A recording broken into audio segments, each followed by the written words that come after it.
早晨，大家好，聽到我啊？我叫劉星啦。咁啊，同在座大家都一樣，都係好中意電影啦。咁第一樣嘢就係我本身講 talk 咧，就中意大家即係互動多啲，等大家可以隨時有啲問題可以問我都可以嘅。咁我左邊有 QR code，咁到時大家有問題想即刻問又怕醜嘅，咁可以即刻scan 個 QR code 嚟問我咁樣。咁我都係簡單啲自我介紹自己先啦。咁我同 Matthew 講嘅一樣啦。咁我呢幾年咧就幫好多新嘅導演，但係其實個新導演個 concept 個意思都有少少要 clarify。其實佢哋喺每個各自嘅嗰個領域咧做咗好耐嘅。咁然後做咗好耐，佢哋先變成導演嘅。譬如飯戲攻心嘅新年，其實佢做咗編劇做咗好多年嘅。咁年少日記徐謙都做咗編劇，又做咗好多年。咁簡君進又係做咗呢行，又係做咗好耐嘅咁樣。咁所以其實佢哋係各自喺唔同嘅領域咧，就轉咗做導演。咁我咁啱有幸咁幫佢哋咁樣。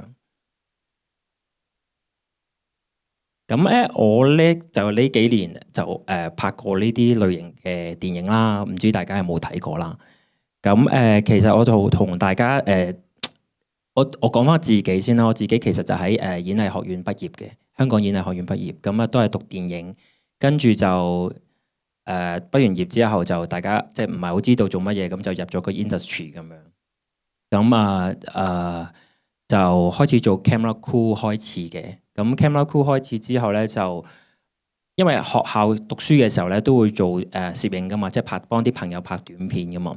咁拍短片，咁就都好想做攝影師喎咁樣。咁但係咧奈何咧嗰陣時咧長片基本上係唔會有新嘅攝影師入到個行業嘅。咁即係話係一個類似樽頸咁樣啦，即係好多有經驗嘅攝影師已經喺個 industry 啦。咁我哋其實好難做新嘅攝影咧，好難入去嘅咁樣。咁覺得自己都唔知點算好。咁咧嗰陣時咧就有個好耐之前聽過一個師姐講嘅，咁佢就話咧有個釜山學院，唔知大家有冇聽過？咁嗰陣時咧就係為期係1個月嘅 workshop 啫。咁咧我就去報名咁樣。咁第一年報名就唔收嘅咁樣。咁跟住之後就第二年再去報名釜山學院。咁去咗學院嗰度咧就諗住去學好多電影嘅知識啦。1個月咁樣。咁個1個月釜山學院唔知你哋知唔知道？有冇人去過釜山學院啊？你哋 ？OK， 好 ，thank you。你去過啦。我記得你講國語的，對唔對？咁去釜山學院啦。咁釜山學院佢1個月嘅。咁我諗住去學好多電影知識啦。咁嗰個釜山學院最特別嘅地方咧係好多亞洲區嘅。咁佢哋以講英文為主嘅。咁嗰陣時咧，我啲同學係可能係阿富汗啊、伊朗啊咁樣嘅導演嚟嘅。咁我諗住去拍好好嘅電影咁樣啦，有個 short film。咁但係咧，原來去到就係飲燒酒嘅，其實唔係拍嘢嘅，淨係玩嘅咁樣。咁都幾開心嘅，真係。但係即係原來電影係可以咁開心嘅咁樣。咁第二年我就再報名，咁佢話唔可以再收噶咯。咁佢話但係我可以邀請你去做呢個 teacher assistant 咁樣去幫手，即係睇住個 group 咁樣。佢話以往唔可以嘅，以往起碼要隔幾年嘅。咁但係佢話叫我見我飲酒飲得咁犀利，咁佢可以再請我去咁樣。咁第二年去咗做 teacher assistant，咁就認識咗啲新加坡嘅新加坡嘅 fellows 咁樣。咁後尾都係一個陰差陽錯，佢又揾我去新加坡拍嘢嘅咁樣。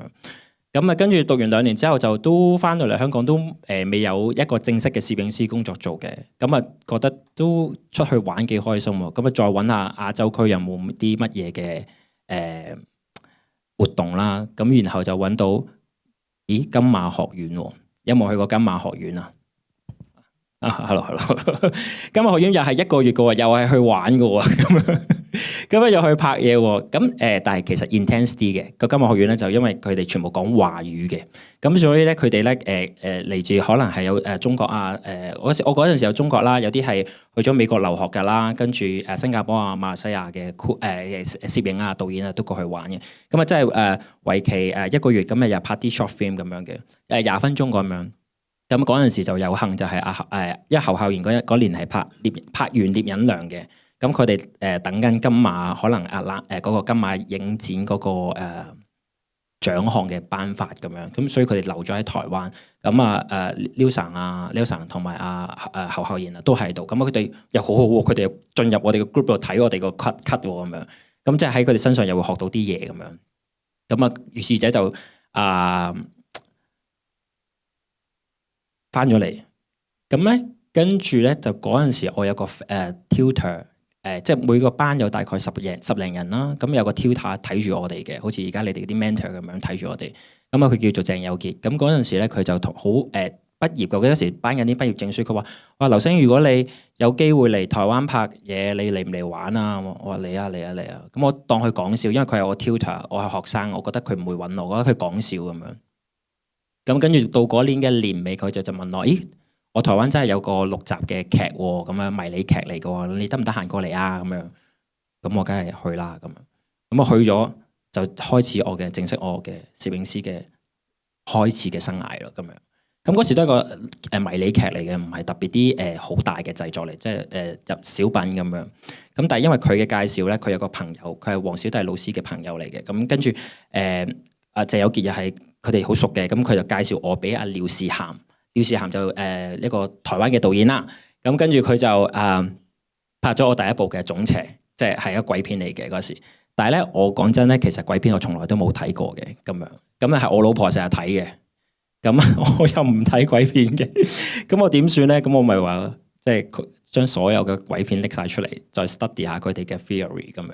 咁啊，但係嗰個製作好得意嘅，嗰陣時咧，嗰個製作咧係所有嘅 main crew 咧都係第一次拍長片嘅，但係佢哋各自都做過好多電影啊、助理啊嗰啲好多職位嘅，但係譬如美術嘅頭咧都係美術指導係第一次做嘅，導演咧長片咧都係第一次嘅，咁我攝影師都係第一次嘅，咁個 producer 咧就係想揾晒全部第一次嘅人嚟咧去拍呢個片嘅，即係有啲都呢個諗法幾好，我覺得，即係佢嘅投資唔會好大，但係佢又揾晒全部第一次，好有心去想喺呢個領域發展嘅一個領域嘅電影工作者咁樣咯。咁呢個就係我嘅契機去開始做。咁我於是者我又去咗台灣拍咗幾部戲，跟住就翻咗嚟香港。但其實我一直住喺香港，不過大家以為我去咗台灣。跟住其實我就跟住香港就有啲 producer，咦，你好似台灣拍過啲戲喎。咁其實佢哋都未必睇過，但係佢就話：咦，不如你試下嚟見一見導演啦咁樣。咁我就如是者就開始咗香港嘅拍嘢咁嘅生活咯。咁咧今日咧我想分享其中一樣最重要嘅嘢咧，其實攝影師係其實好似一種煮飯嘅，即係煮飯嘅意思就係話其實佢冇一個定義嘅，即係我只係分享翻我嘅做嘅方法，但係唔係代表一定係咁樣煮，因為煮飯真係有好多唔同嘅方法。咁所以希望大家明白呢樣嘢。咁如果你哋隨時有問題，都可以隨時同我講咁樣。咁今日咧會分享啲嘢咧，就係比較唔係教你點樣打燈啊，即係唔係教你點樣打燈，因為可能大家喺電影學校啊或者睇上 YouTube 都知道點樣打燈啊，點樣拍嘢。咁我今日想分享多啲係啲 soft skill 嘅嘢嘅，或者應該話正確嚟講，應該係分享呢幾年我同唔同嘅導演身上拍嘢嘅時候，我學到喺佢哋身上學到啲乜嘢。咁因為電影學校嘅時候，其實唔會講咁多 soft skill 啊。而呢樣嘢係我拍咗10部戲之後開始先，咦？發覺原來到攝影師可以做到啲乜嘢？攝影師一定係要拍好嘢啦，即係拍好畫面啊，或者將個畫面去講故仔。呢啲係我嘅認為叫做 hard skill 啦。咁但係 soft skill 佢就可以做到啲乜嘢咧？咁我想今日主題係分享呢一樣嘢。咁我講嘅 soft skill 咧，其中一樣嘢咧就係其實簡單啲嘅係一啲感受嚟嘅，係讀劇本嘅感受，或者係睇景嘅感受，或者你同演員嘅感受，然後點樣轉化為可以擺落去劇本入邊嘅。咁我陣間會有啲例子嘅。去講，咁今日我哋有3個主題啦，就話將自己帶入電影入邊，點樣同新導演合作，預算緊張咧，點樣處理得好啲咁樣嘅。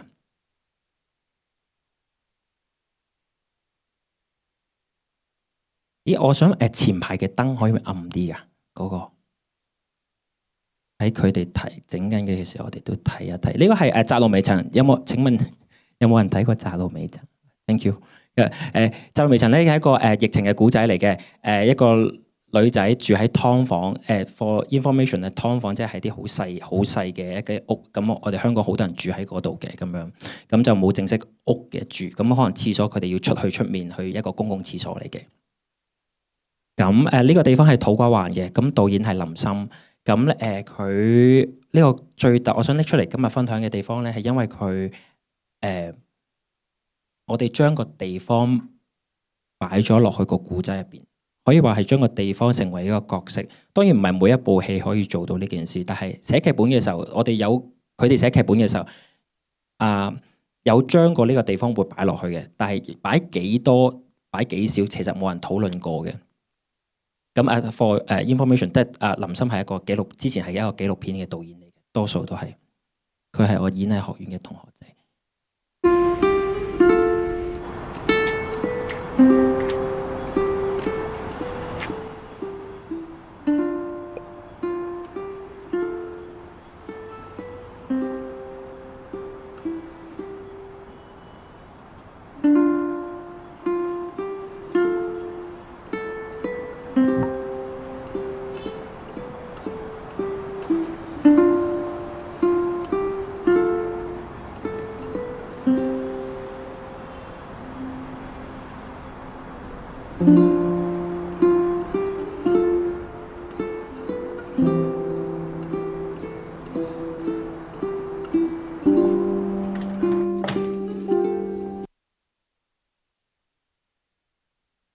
時間關係，我播咗幾條片先一次過講，都係關於土瓜灣嘅嘢嚟。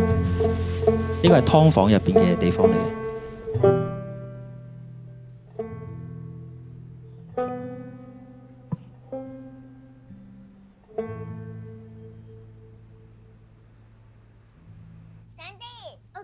OK。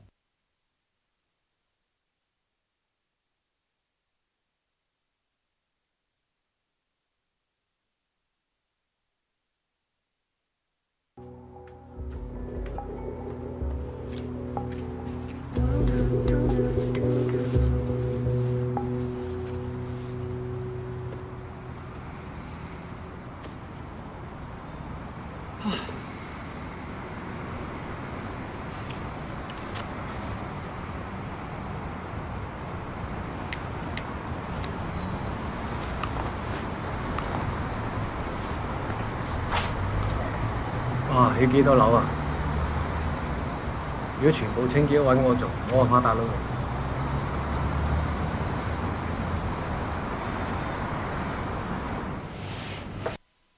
好，暫時呢3個先，可以開翻燈，唔該。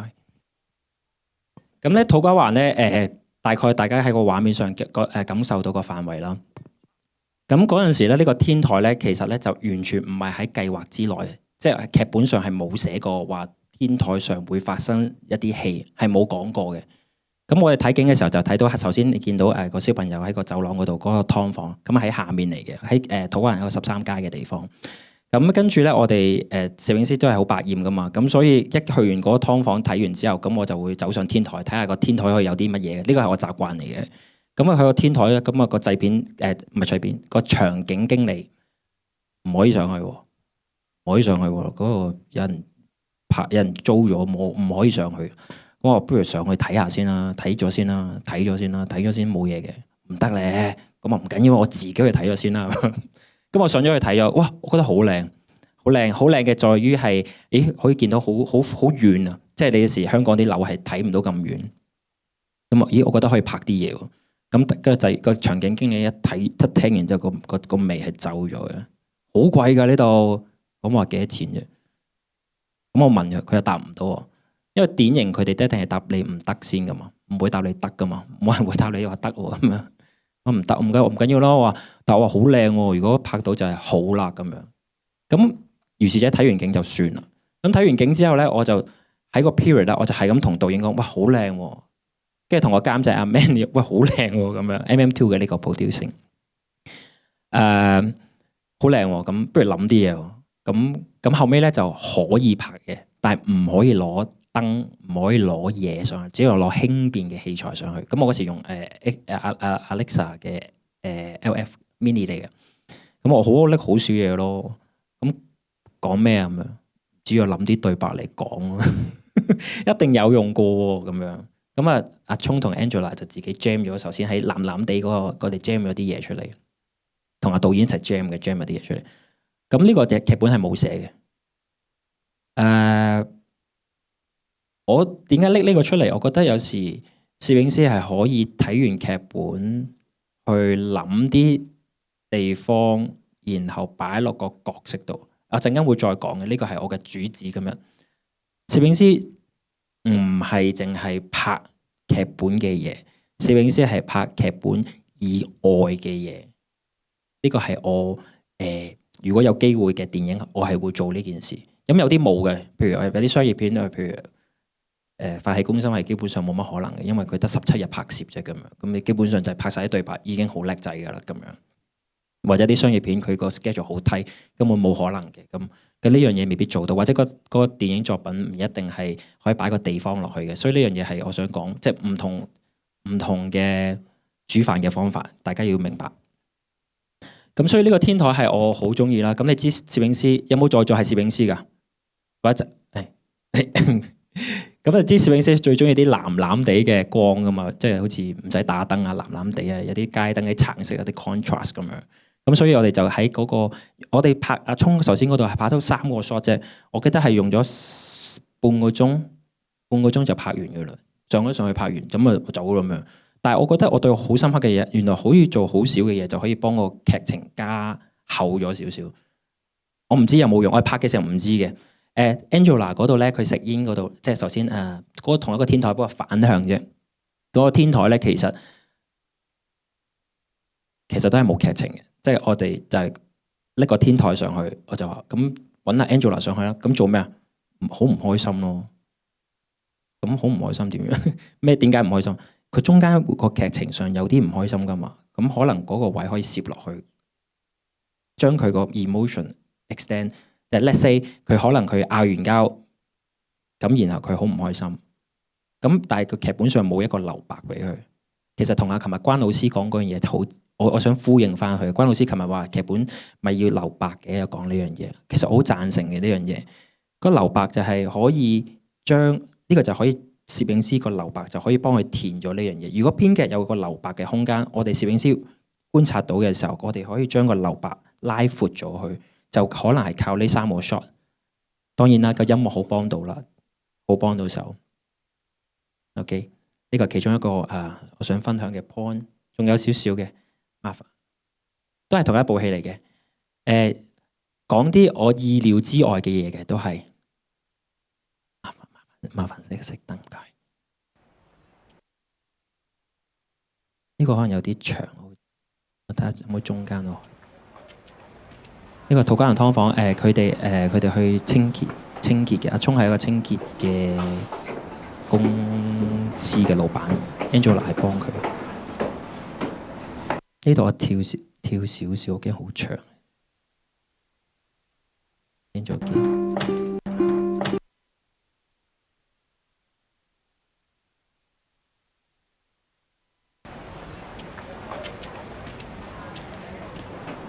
我由中間開始啊！要計俾你，行啊！唔使啊，我 OK 啊。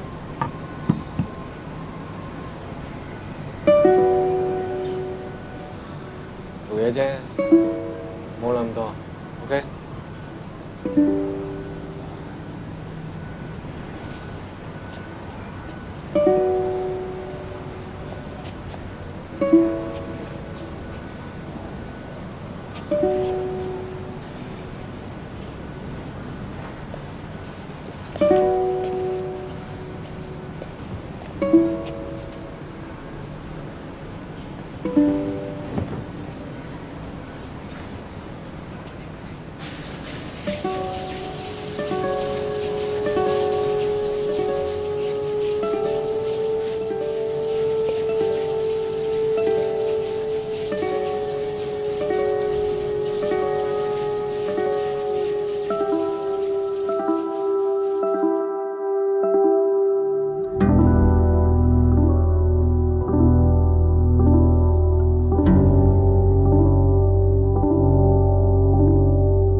老師傅教落。可以唔該。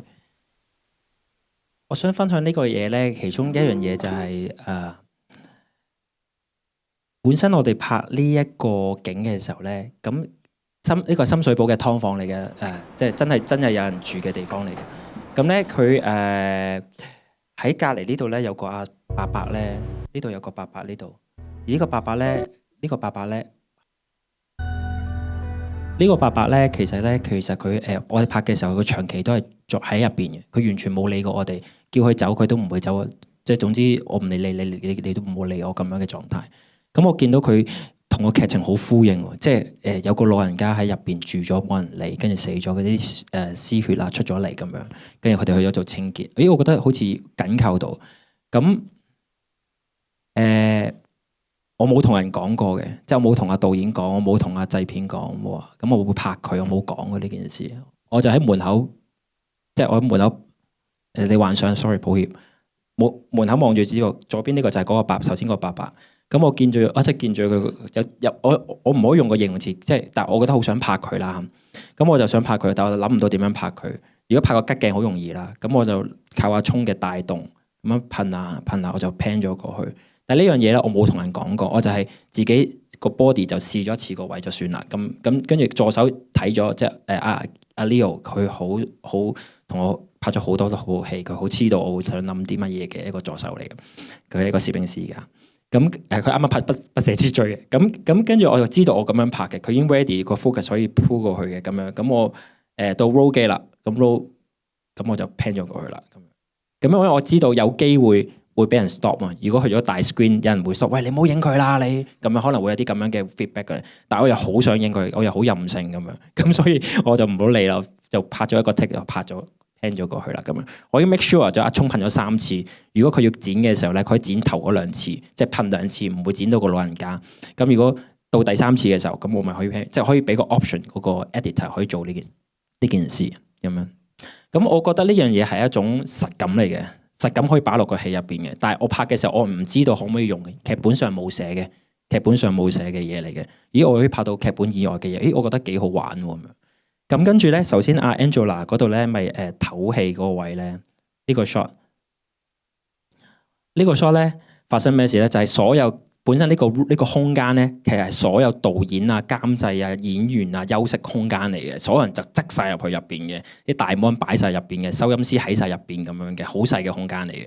咁我通常拍完，我一定會走去大 mon 度睇下大家有咩 feedback 啊，或者睇下導演有冇嘢講，因為好窄咁樣。咁我過去，咁我過到去咧，佢哋個個都好攰，因為好焗，同埋咧好熱。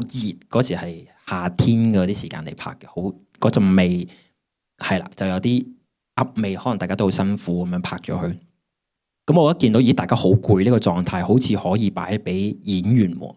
咁我就同導演講：喂，你哋好攰喎，咁不如將演員都擺埋落去，好攰嘅狀態，好唔好啊？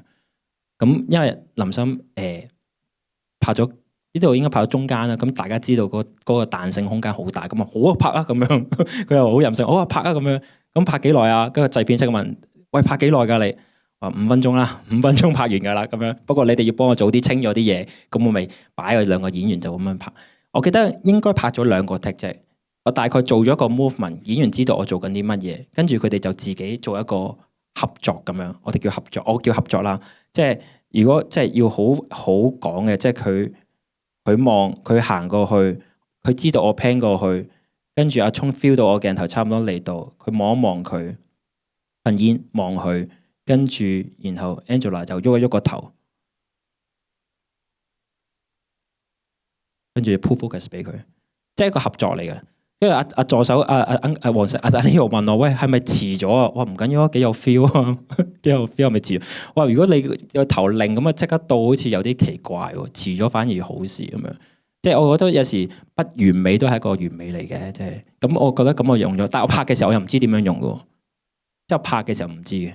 咁我覺得呢部戲佢最特別嘅地方就係我拍咗啲嘢，我唔知點樣用，然後可以俾剪接嗰個部門可以再發揮，或者佢哋空間上再發揮。即係我唔係話要改個劇情，我唔係我重新我唔係想改人哋嘅劇情，唔係咁嘅意思，唔係改編劇咁嘅意思。我要做導演唔係咁嘅意思，而係我覺得睇做攝影師喺呢個作品上，我見到有啲留白嘅空間，見到有啲空間可以補嘅時候，咁我要諗方法去補，或者唔好話去補，或者諗方法去發揮自己嘅創意咯。即係我覺得有時我哋做得耐咗，啲朋友仔會話：喂，今日嚟開工啊咁樣。咁我覺得唔係，我哋今日嚟係創作嘅，唔係嚟開工嘅。咁當然有啲朋友係開工嘅，明白嘅。但係我覺得個諗法應該係：我哋今日嚟拍啲乜嘢，或者創作啲咩？好似我而家教我女畫畫咁樣，但我唔識畫畫嘅，但係要教佢有創意，嗱好靚啊咁樣。即係個 point 係，我覺得我哋每日去到嗰個場景，或者去到嗰個 location，或者去到嗰個角色同佢互動嘅時候，我哋今日可以創作啲乜嘢？我哋今日可以做到啲乜嘢咁樣？當然啦，佢哋全部收到劇本嘅。嗱，呢樣嘢就係最特別嘅地方，拍電影同埋你大家都知係跳拍噶嘛，應該會再講到少少呢樣嘢。但係嗰樣嘢我個 point 係佢哋收晒劇本，知道劇本上發生晒所有事，現場所有人都睇過劇本咯。咁唔通我哋真係跟住個劇本嚟拍咩？都得嘅，不過可能會悶咗啲，因為大家已知嘅劇情啊嘛。咁你大家都去過剪接，你剪一定唔係咁樣剪，或者可能會 twist 少少，前後調嚟調去。咁你調嚟調去嘅時候，好需要啲素材 element 去幫佢填翻所有空間。咁我哋呢啲作為攝影師可以做到嘅嘢，就係其中一樣嘢可以做到呢個填空間嘅動作咯。呢樣嘢咧就係呢個係呢個都想分享少少嘅。咁佢哋個劇情咧就講到佢哋去咗個劏房住唔到啦，佢要搬走啦，佢就搬咗去一個真實嘅嗰啲賓館，香港好出名嗰啲賓館嘅。咁啊睇咗先講。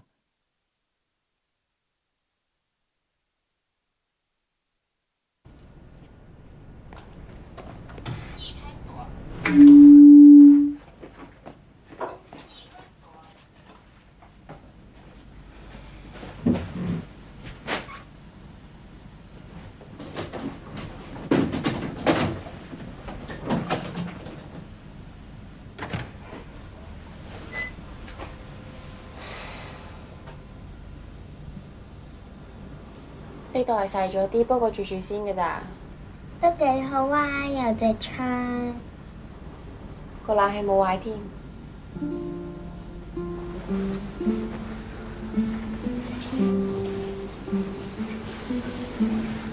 你做緊咩啊？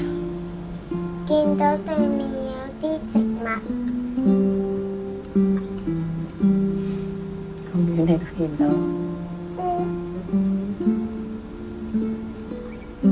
見到太陽。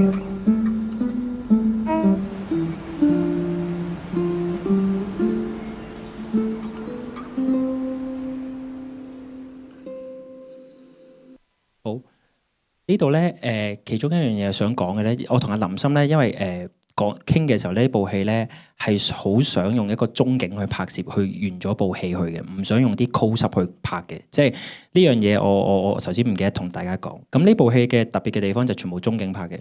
咁咧喺佢哋行拍嘅時候咧，咁咧 Angela 冇講過話要會走位過嚟嘅，即係冇講過話會行過嚟呢邊嘅。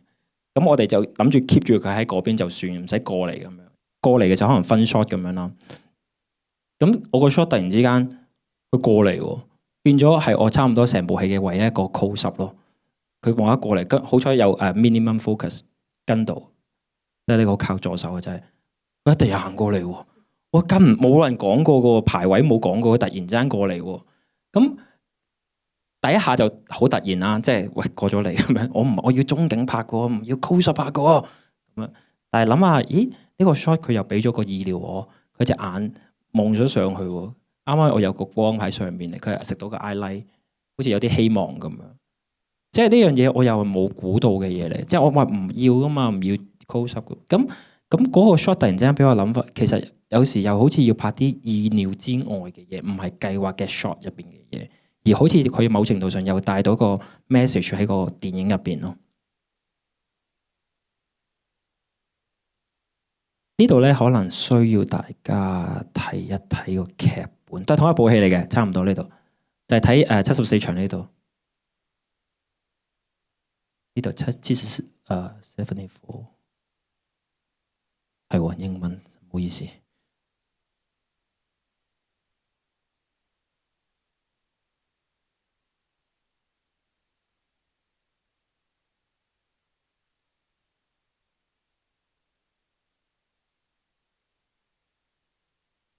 啊，呢個係劇本寫嘅嘢，我哋而家睇一睇佢拍咗嘅嘢。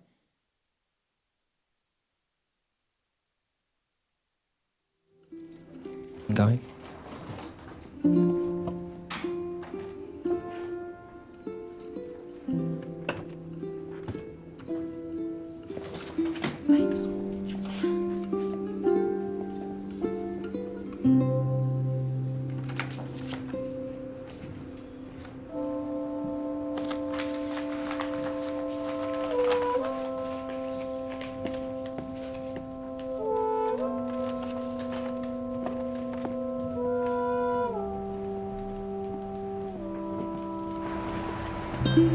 好，睇咗呢度先。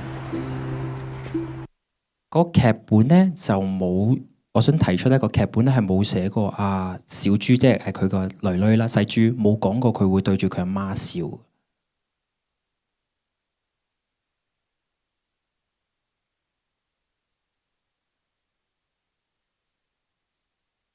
呢度過嚟嘅時候，我同阿林森一睇完呢個 shot 之後，佢話佢笑，佢離開呢間屋佢笑，佢被逼遷佢笑，咩意思咧？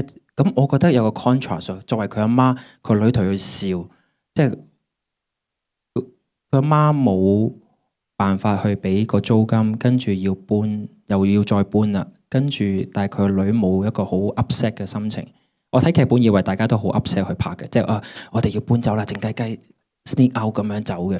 咁唔係喎，個女自己喺度出嚟對住媽笑一笑咁樣。跟住我覺得，咦？呢個係一個 contradiction，佢個媽好 guilty。咁下一場就講佢好 guilty 嘅，即係冇時間播啦。咁但係個 point 係，我好呢個係攝影師可以觀察到嘅嘢咯，即係唔係淨係純粹跟 pan 跳 down 佢出嚟好出鏡，我唔係咁嘅意思，而係可以觀察到，咦？呢個嘅微笑係可以反映到佢阿媽嘅無奈。咁到佢下一場嘅時候咧，本身咧係有對白寫嘅，佢阿媽有對白寫即係對唔住阿女，我哋點算啊咁樣？但係嗰場下一場咧，就變咗就純粹瞓覺就算，唔講嘢啦，就變咗一個沉默嘅狀態。佢阿媽望住佢，好對唔住佢嘅表情咁樣。咁我覺得呢個就係有啲似攝影師可以觀察到嘅嘢。如果呢一場係咁樣拍，咁下一場就可能唔需要太多對白。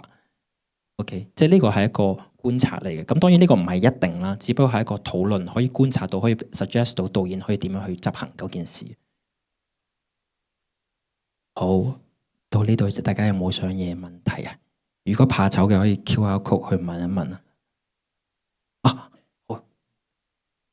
啊，可能冇出嚟啊嘛，再 study 下點樣搞先。呢度係咪啊？如果你真係唔成功喺天台拍攝，可以唔可以揾另一個相處？基本上冇可能。如果多謝你綠幕。應該冇乜可能喺嗰個製作上，呢個執行上係可以。不過咧，我哋因為冇咁嘅預算，冇連 CG 嘅即係 key 6部咁簡單嘅錢都冇，所以同埋咧，其實我哋要偷時間去拍。即係譬如咩意思？即係我覺得上面咧就天台啦，下面就我哋主場景，即係劏房有啲戲，有啲爭執啊，有啲嗌交啊，咁樣有啲咁樣嘅戲嘅。同埋有啲海關過嚟巡嘅，咁即係好幾日嘅，拍咗6日啦，我估。咁我哋就中間偷轉景嘅時間，就上天台拍少少嘢啦。跟住又落翻嚟啦，咁樣係即係冇辦法去 move away 去第二個 set， 冇可能咁樣。當然6部可能隨時 key 啦，不過可能 key 出嚟而家都唔係好真實咯。根據我哋冇乜預算之下，可能 key 你會見到條邊出嚟，條邊啊啲煙啊就 key 唔到，食完支煙嗰啲煙又 key 唔到。多謝你個問題 ，thank you。大家有冇想傾下偈嘅嘢？咁跟住咧就係講年少日記啦。咁呢個 point 咧係其中一個 point 咧，我想講咧就係我哋攝影師點樣可以拍到啲幻想嘅畫面啊？呢個係年少日記嘅頭1頁紙嘅劇本。有冇人睇過年少日記啊？請問 ，thank you。咁你哋可能記得頭，咁啊俾啲未睇過嘅幻想下個畫面，睇唔睇到啊？大家後面最尾嗰個牌睇唔睇到啊？ Thank you。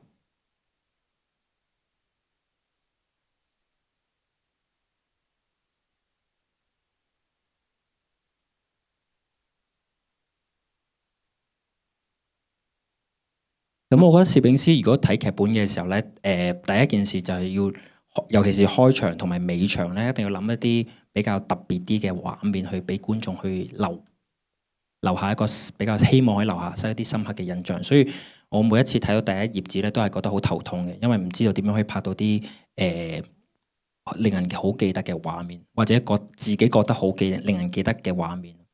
咁我睇呢度嘅時候咧，我就佢個編劇阿卓咧就寫咗一個層層樓梯堆搭成美麗的構圖。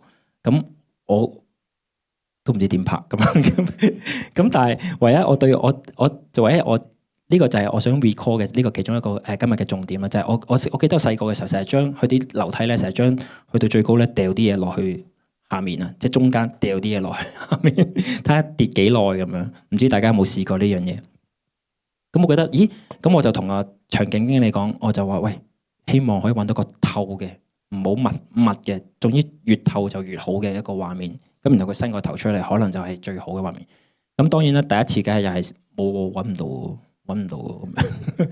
我話唔得喎，我唔係話唔得，但係即係我又唔可以用硬噶嘛。你知而家啲大家都係朋友仔啊，你唔好用硬啊，我一定要咁樣，其實唔 work 噶嘛呢件事。呢個 soft skill。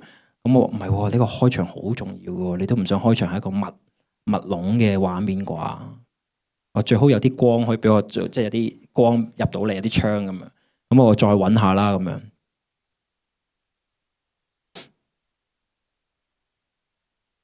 我哋睇一睇啊。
可以臨街，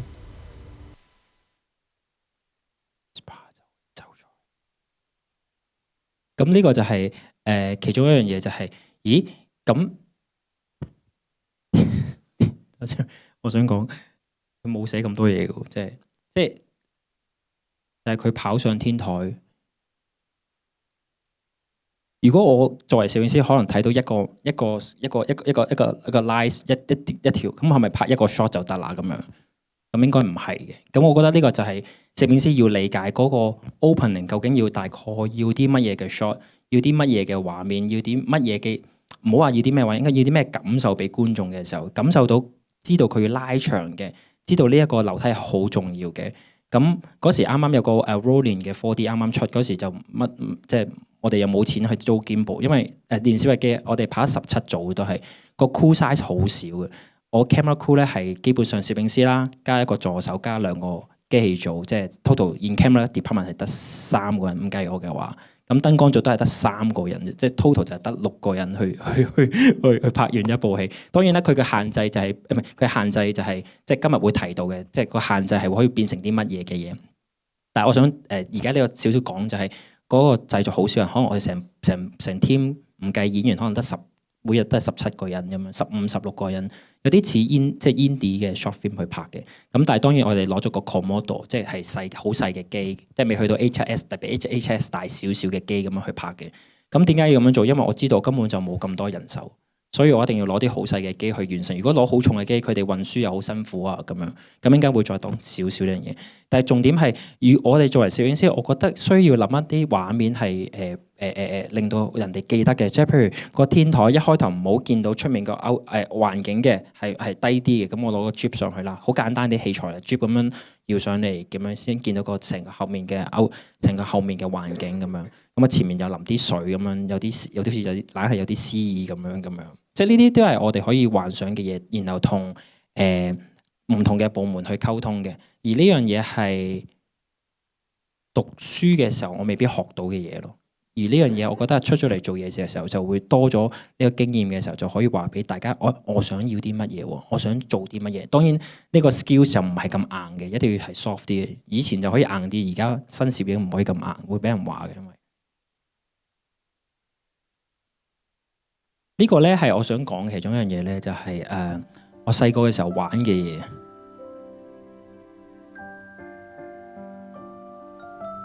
呢個係兩個小朋友 montage 嘅環境。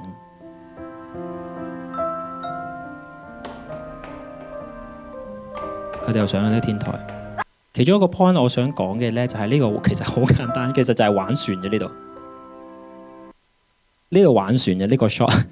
我細個咧就會嗰啲細個時候我媽打麻雀啊嘛，咁然後就會掉咗出面啦，咁出面就有啲水渠嘅坑渠，咁我就成日接啲紙船啦，咁然後咧就開始玩啲水咁樣上落嚟。咁呢個景係發生咩事？其實我本身右邊係拍嗰個文具店嘅，咁咧我哋睇景嘅時候咧，佢就話爆水渠，唔係屎渠嚟嘅，水渠嚟嘅，我肯定嘅。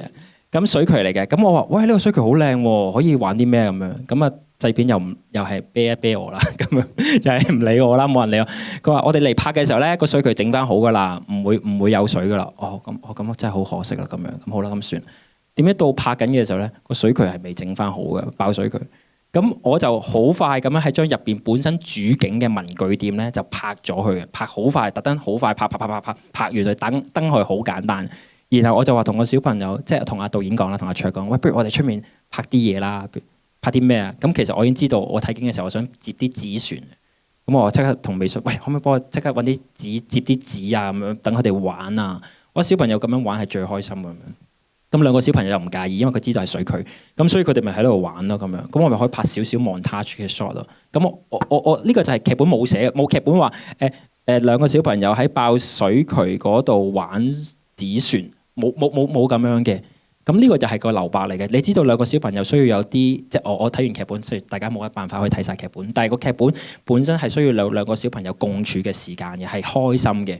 咁如果同製片，我哋真係太低啦個 schedule， 冇可能話我哋安排兩個小朋友去公園玩啦，拍啲 montage 嘅 shot 啦，我哋連呢個基本嘅咁樣講唔係咁好，即係連最希望做到嘅嘢都係好緊絕咯，即係未必有時間做到。咁我只可以偷呢一啲時間去做，即係話拍完文具店之前，或者拍完文具店之後，我哋拍一啲咁樣嘅 shot 啦，咁樣去拍啦，咁樣。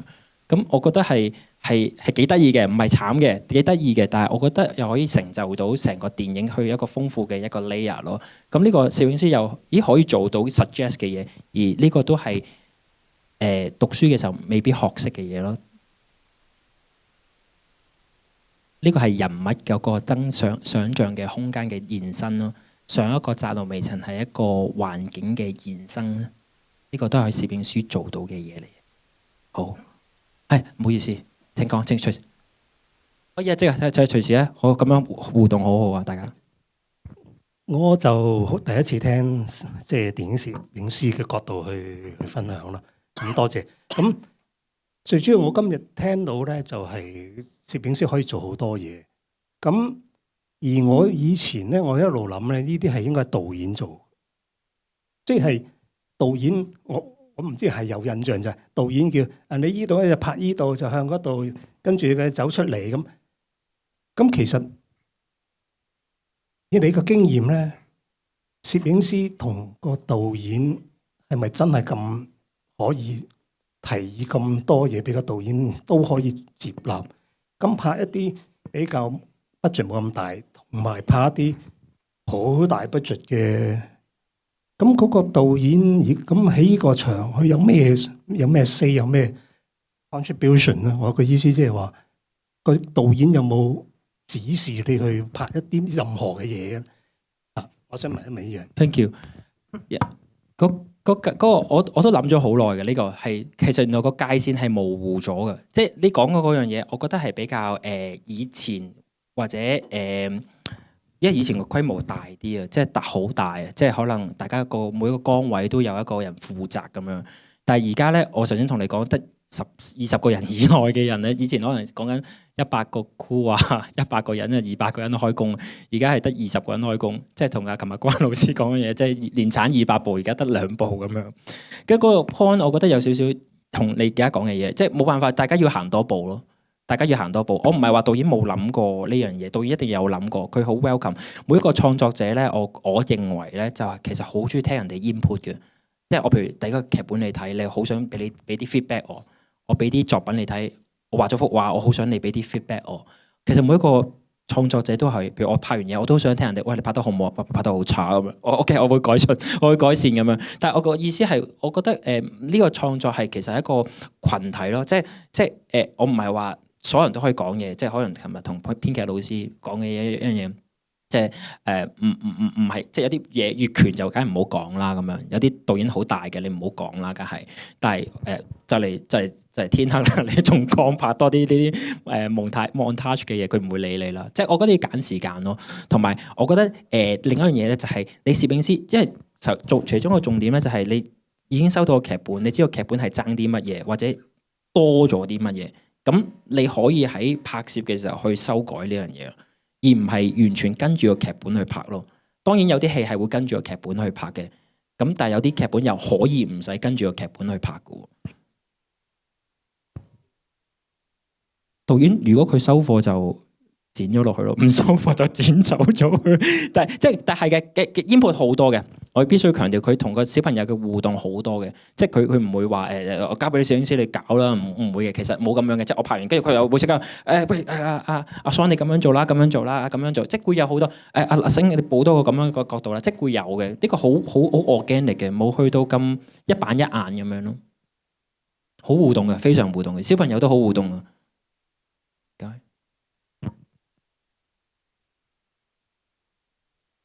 因為時間關係，我而家跳一跳去白日之下嗰度。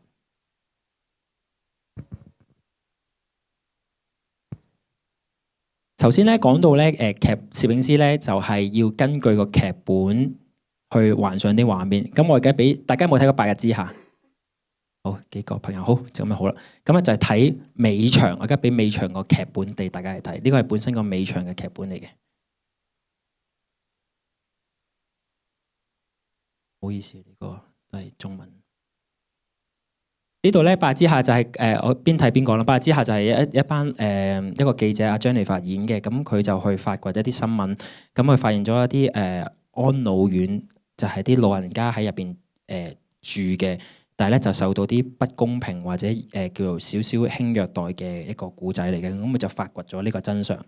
咁然後後尾就發現咗呢個院長咧。即係個安老院嘅院長咧，其實佢曾經性喺古仔入邊性侵過一個比較智力有少少問題嘅一個女仔咁樣。咁後尾佢發掘咗呢件事出嚟嘅，作為一個記者，係一個記者嘅古仔嚟嘅。咁呢度咧就後尾咧就佢發咗嗰間新聞之後咧，咁嗰間安老院咧啲人咧就俾人即係要移走啦咁樣，咁啲安老院入邊嗰啲老人家就鬧啊 Jennifer，你睇下你做咗啲乜嘢啊？我而家冇地方住啦咁樣，你以為你發掘咗新聞係一個好正義嘅人咩？咁樣其實你都唔係咁好啫咁樣。OK 啊，前文後理大概咁樣 get 咧，有機會大家去買個 Blu-ray 去支持下。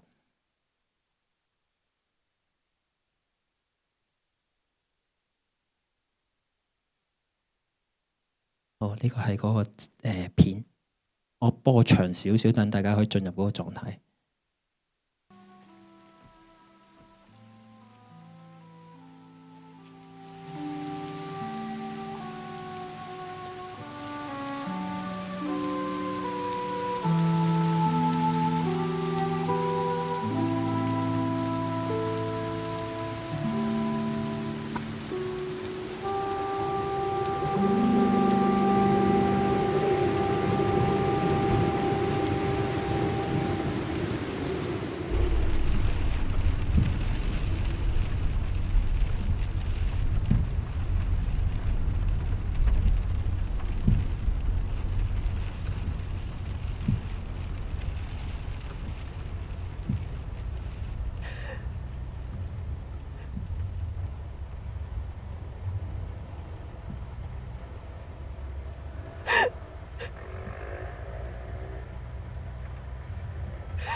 呢度咧想分享兩樣嘢嘅。第一樣嘢，大家我課大家知道咧，其實咧嗰個佢同阿姜大衛嗰個 part 咧，同後尾車咧係分開拍嘅，分開日子拍嘅，即係唔係話拍完呢場即刻拍嗰度，唔係咁樣嘅，即係分開2日拍嘅。咁即係喺同埋佢係一個尾場啦。咁演員睇劇本知道嗰場佢要點表演啲乜嘢噶嘛？佢知道噶嘛？咁作為攝影師可以做到啲乜嘢咧？喺呢 part schedule 上可以安排到啲嘢嘅。本身呢一場咧車戲咧，可能係擺喺某一日嘅中間，或者某一日嘅尾或者頭咁樣啦。即係總之唔係一個好重要嘅時間嚟嘅，咁樣擺喺度嘅。咁我睇完個 schedule 咧，個 shooting 個 schedule 砌完之後咧，我就話：咦，呢場好重要嘅戲嚟嘅喎，演員係絕對需要係準備啦。我冇咁話嘛，最需要準備去做呢件事啦。咁我哋有車拍喎，車拍即係個車擺咗上去個拖架度咁樣，即係個運作上都係比較少少複雜嘅，唔會話一擺就拍到嘅嘢嚟嘅。咁我話呢個係絕對需要時間 set up，而呢一場又係尾場嘅戲嚟嘅，咁可能需要多啲時間去 set up 嘅。咁個製片就問我：咁你需要幾多啊？咁我話4點鐘開始 set up 啦，6點鐘下一個 round。即係大概啦，我唔係好記得6點鐘咁樣嚇，早2個鐘使唔使啊？你1個鐘 set 晒啦。我話唔係，但我驚有差池，即係有差池，譬如到路面嘅狀況啊 ，set up 可能有啲意外啊。咁呢樣嘢我唔可以 miss 嘅。而因為演員係知道嗰日拍啲咩噶嘛，大家要記住，演員知道嗰日拍啲乜嘢，所以其實佢早一日已經準備好晒嘅。咁佢準備好晒嘅時候，佢心情嚟到，希望係可以將最好嘅表演留俾攝影個畫面嗰度。即係留俾大家。咁攝影師可以做啲咩？就係早啲幫佢安排晒所有嘢，唔好有啲嘢棘嘅。咩意思？可能大家拍過嘢就係突然之間可能眼燈會熄咗啊，喊緊就熄咗，唔知點算啊？或者啲人收音嘅問題啊，或者你棘住啊，即係呢啲諸如此類嘅嘢都會棘住咗演員。但係演員冇辦法安排嘅呢樣嘢。咁攝影師可以點樣咧？其中就係 suggest 大家可以早啲去安排呢件事，然後去 ready 咯。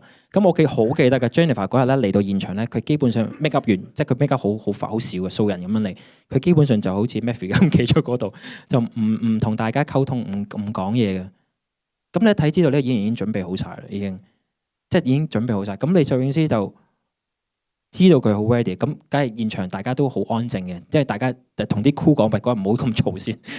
有時嚟開工，大家喂好啊，嘻嘻哈哈咁樣，但係可能大家覺得呢場係比較情感比較豐富嘅戲嚟嘅喎，大家要稍微靜少少，俾演員有啲空間咁樣。我見到佢留咗喺嗰度，跟住然後安排好晒，試好晒，咁佢就上車，咁就開始拍。咁個光。點解我想拎出嚟講幾樣嘢？其中一樣嘢白日之下咧，就係有個比較簡單嘅 treatment 啦，就係好嘅人咧就會有啲正光啊，有啲曬禮俾佢嘅；唔好嘅人咧，或者有啲病嘅人咧，多數都喺個 shadow 嗰度嘅。呢個係一個其中一個 treatment。咁我就想咧reporter 即係阿 Jennifer 咧，就開頭有啲直光、陽光，跟住去到後尾成件事和咗啦。話和咗啫，係唔好咗啦。咁跟住之後，佢喺一個暗位，跟住出翻去陽光咁嘅位，即係一個好簡單嘅傳聞。咁喺一個靠一個迴旋處去做呢個光。呢個光係真嘅，咁唔係打出嚟嘅。咁就係就係6點鐘咯，即係6點鐘、7點鐘嗰個太陽唔係喺個正頂，喺個好低嘅位置，喺啟德嗰度咁樣。就有一個光可以俾到佢，咁開頭就架車背住個光，跟住轉一個圈，轉2個圈，咁啊食到個陽光。咁但係演員要好把握個光咯，我就話俾佢聽嗱，你感受到個光，就好似感受到個希望咁啊。即係導演都有講嘅，即係我真係重複大家講嘅嘢，即係感受到，咁你就可以開始表演呢件事嘅。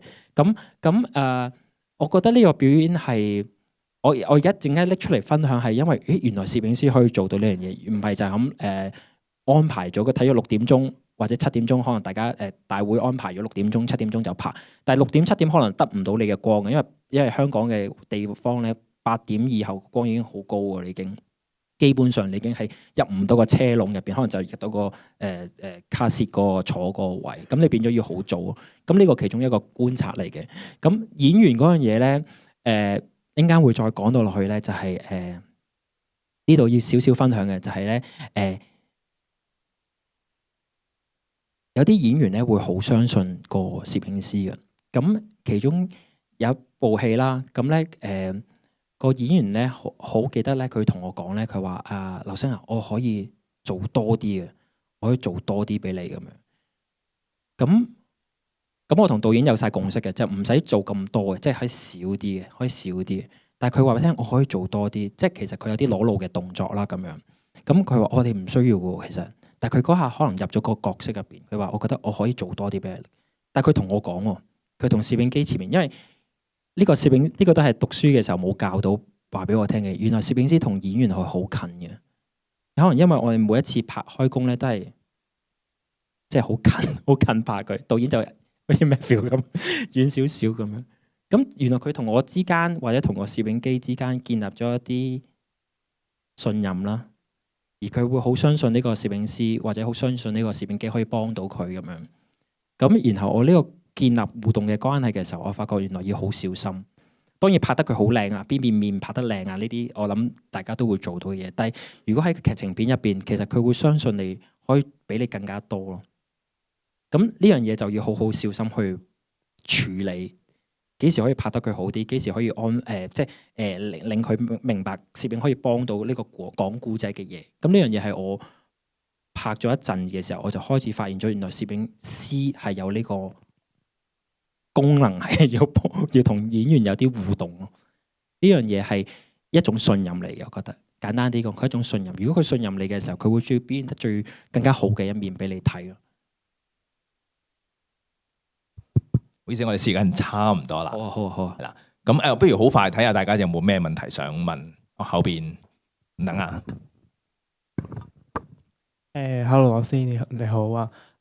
因為我啱啱睇你幾套戲咧，我都係睇到係你係根據個劇本係諗點樣去拍我可唔可以講翻個國語啊？唔該。辛苦你，好啊，唔該。唔好意思，講國語啊，我盡量，不好意思，國語爭少少個。因為我都是看到都是通過文學的劇本去想你要怎麼去拍這個場景，用幾個鏡頭去拍。然後我想問，是沒有分鏡腳本或者 storyboard 嗎？然後我想問，你覺得就是分鏡頭腳本和 storyboard 是不是在創作中是必要的？如果是的話，你覺得是導演來做這個工作，還是攝影指導來做這個工作呢？好多人咧問，我可唔可以答翻你廣東話咁樣？好嘢，咁咧好多人咧都會問分鏡圖呢個問題嘅。咁我幾時會有分鏡咧？就係當嗰個嘢好複雜嘅時候，即係譬如我一次就去拍要落水拍嘅。咁咧有攝影水底攝影師嘅，咁我哋要好清楚話俾水底攝影師聽，我哋要啲咩鏡頭，咁我哋就會畫個劇本嘅。譬如首先我白日之下同電視日記全部都冇畫過分鏡頭嘅，因為佢比較隨機或者隨意嘅咁樣嘅狀態嘅。但係咧，我之前咧幫程偉豪咧，台灣一個導演咧，佢差唔多每一場咧都要寫晒個分鏡啦，同埋嗰個畫個 storyboard 嘅都會有。所以我覺得呢樣嘢係 depends on 你個人嗰個需求。如果你覺得嗰個畫面係需要好 visual 去話俾大家聽嘅時候咧，我覺得你絕對需要做呢件事。但係當個畫面喺你嘅心入邊同個攝影師有共識嘅時候，或者要需要喺現場去抓嘅時候咧，咁我覺得你就可以用翻呢個方法咯。即係冇乜一定嘅，記住好多方法去拍戲嘅。希望可以答到呢個問題。好，我哋最後一個問題啊。唔該晒，可唔可以都講翻普通話先？可以啊，梗係可以啦。唔該晒。好，睇到你就看到您的 PPT 上有《親愛的房客》這一個節分享，所以就想快速的問一下，因為特別喜歡這一部戲，就是首先就是您在這部戲裡有一些什麼，就像您之前幾部香港的戲裡面分享到的，有一些哪些是您作為攝影指導感受到的東西？其次是因為《親愛的房客》裡面很多戶外的戲，那您覺得跟香港有什麼拍攝上有什麼不同？很不一樣，最不一樣的地方就是它風景很美，就是香港有不過是另外一種美，所以這個我講翻廣東話，所以呢個最特別嘅地方就係台灣嘅箍同香港箍係有啲唔同嘅。台灣嘅箍咧實際咧係可能我拍《親愛的房客》有拍1個月嘅，香港咧好慘嘅，即係拍17日啊、16日啊、16日啊、14日啦咁樣，即係會有啲咁樣嘅慘嘅情況嘅。咁台灣嘅稍微都係低預算都可以拍耐啲嘅。第二樣嘢咧，我拍《親愛的房客》係好慘嘅，我哋每日要行，但係後尾我發覺唔係嘅，但係我講咗好慘先，我哋每日要行2個鐘上山。跟住落翻嚟2個鐘，咁我哋喺上面最多可以拍4個鐘。咁我哋仲要孭啲電池啦，gear 就有啲大嘅 gear 擺咗上去，即係其實都係tripod 擺咗上去啫。但係啲電我哋每日都要行落嚟咁樣，就每日即係考體力咯，即係每日行上山。但我 before 拍《親愛的放下》之前咧，我哋行咗雪山，我有4日冇沖過涼去睇景咯。咁呢樣嘢我係嚼爆咗個導演嘅，但係後尾我發覺原來唔係咁樣諗法，應該係其實佢係一種毅力咯。不過陣間可能出去先講，其實拍電影係一種毅力，係人生嘅修為嚟嘅。原來我要再遲啲再講，你可以將人生可以擺好多嘢落去。